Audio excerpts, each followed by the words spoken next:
ثم قست قلوبكم من بعد ذلك فهي كالحجارة أو أشد قسوة۔ سورہ بقرہ کی آیت نمبر ہے 74۔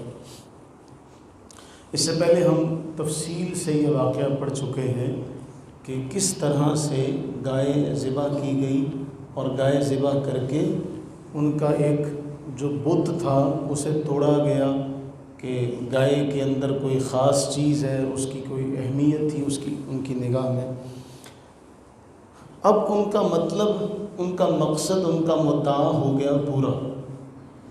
اس کے بعد اللہ تعالیٰ نے اس آیت میں جو فرمایا اس کا ابتدائیہ صرف آج ہم نے پڑھنا۔ ثم قست، لفظ قست جو ہے ہمارے یہاں عام طور پہ کہا جاتا ہے بھی قساوت، سختی۔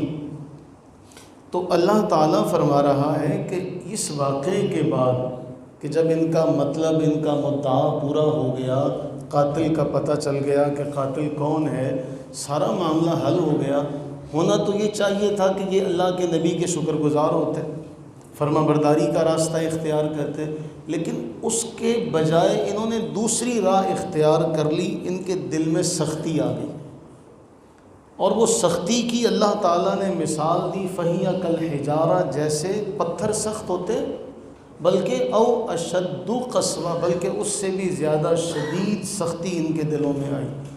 اب یہاں ایک رک کر آپ کو یاد ہوگا ہم نے جب آیت پڑھی تھی یضل بہ کثیرا ویہدی بہ کثیرا، کہ اسی قرآن کے بارے میں کہا گیا کہ بہت سے ہدایت پاتے ہیں اور بہت سے ہدایت سے محروم ہو جاتے ہیں۔ اب اس میں ایک بات بڑی اہم ہے، ہمارے اپنے اندر جب تک طلب نہیں ہوگی ہدایت کی، خیر کی، تب تک ہمیں کسی بات سے سبق حاصل نہیں ہوگا۔ تب تک ہمیں خیر، جب تک کوئی خیر کا متلاشی نہ ہو تب تک اسے خیر حاصل نہیں ہوگی۔ یعنی بعض بزرگان دین نے یہ لکھا کہ آپ کا اندر، اور آپ بڑی سادہ سی مثال سمجھ سکتے ہیں کہ آپ کسی بیمار آدمی کو دودھ پیش کریں میٹھا، تو وہ کیا کہتا ہے کہ دودھ مجھے کڑوا لگ رہا ہے۔ اب آپ کے اندر کا موسم اگر صحیح ہے تو آپ کو ہر چیز صحیح لگے گی، اگر آپ کے اندر کا موسم صحیح نہیں ہے تو آپ کو کوئی بھی چیز صحیح نہیں لگے گی۔ اب وہ جو بیمار آدمی آپ اسے صحیح شے بھی دیں گے تو وہ کہے گا مجھے اس کا ذائقہ نہیں آ رہا، کڑوا کڑوا سا لگ رہا ہے۔ اب باقیوں کو وہی دودھ میٹھا لگے گا۔ ایک اور اس کو آسان کر کے سمجھیں، ہوا کچھ یوں کہ ایک شخص نے وہ سن گلاسز لگائے ہوئے تھے، جب وہ باہر سے اندر کی طرف آیا، گھر میں آیا تو کہنے لگا آج تو بڑا اندھیرا اندھیرا سا ہے، لائٹیں جلاؤ۔ تو گھر والوں نے کہا بھی ہمیں تو نہیں اندھیرا محسوس ہو رہا۔ تو اس کو تھوڑی دیر بعد احساس ہوا کہ یار میں نے تو چشمہ لگایا ہوا ہے اور اس کے شیشے کالے ہیں جس سے مجھے پتہ نہیں چلا۔ اس نے بعد میں کہا کہ جی مجھے اس کی وجہ سے پتہ نہیں چلا۔ اب یہاں اللہ تعالیٰ جو فرما رہا ہے کہ اس واقعے کے بعد کہ مردہ زندہ ہو گیا، یہ کوئی چھوٹی سی بات نہیں تھی، مردہ زندہ ہوا، اس نے اپنے قاتل کا خود پتہ بتایا۔ اللہ فرما رہے ہیں بجائے اس کے کہ دل نرم ہوتے ہیں، ان کے دل میں سختی اس قدر آ گئی۔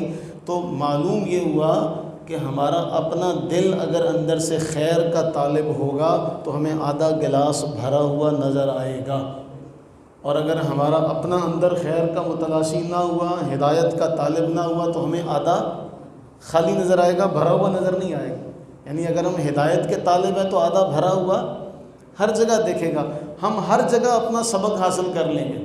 اگر ہم سبق تلاش کرنے کی، سبق سیکھنے کی نیت سے جا رہے ہیں تو ہر جگہ سے ہمیں لرننگ پروسیس ہمارا ہر جگہ جاری رہے گا۔ لیکن اگر ہم کہیں کہ ہم لرننگ پروسیس سے اوپر ہیں تو پھر ہر جگہ ہمیں کیڑے نظر آنا شروع ہو جائیں گے۔ اور اللہ تعالیٰ ان کا ایٹیچیوڈ بتا رہا ہے کہ ان کا اصل میں طریقہ یہ تھا کہ ہر کام میں نقص نکالنا، ہر کام کو تنقید کی نگاہ سے دیکھنا، اس لیے انہوں نے اس واقعے کو بھی تنقید کی نگاہ سے دیکھا۔ ان کے دل اس قدر سخت ہو گئے جیسے پتھر ہوتے ہیں، بلکہ پتھر سے بھی زیادہ سخت۔ اللہ تعالیٰ نے ایسے لوگوں کے بارے دوسرے مقام پر کیا فرمایا؟ لہم قلوب لا یفقہون بہا، ان کے دل ہیں لیکن یہ سمجھتے نہیں، ولہم اعین، ان کی آنکھیں ہیں لیکن یہ دیکھتے نہیں، ولہم آذان، ان کے کان ہیں لیکن یہ سنتے نہیں۔ وہاں کہا گیا اولئک کالانعام، یہ لوگ جانوروں کی مثل ہیں۔ یہاں فرمایا یہ لوگ پتھر سے بھی ان کے دل سخت ہو گئے، پتھر سے بھی زیادہ سخت ہو گئے۔ تو اللہ سے یہ دعا کریں کہ اللہ تعالی ہمیں خیر کا طالب رکھے، خیر کا متلاشی رکھے۔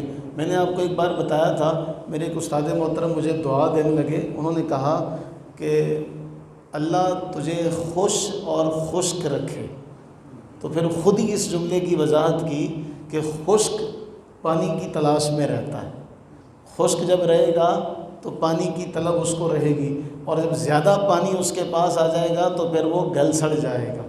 تو اللہ سے یہ دعا کرنی چاہیے کہ اللہ تعالی ہمیں خیر کا طالب رکھے، آمین ثم آمین۔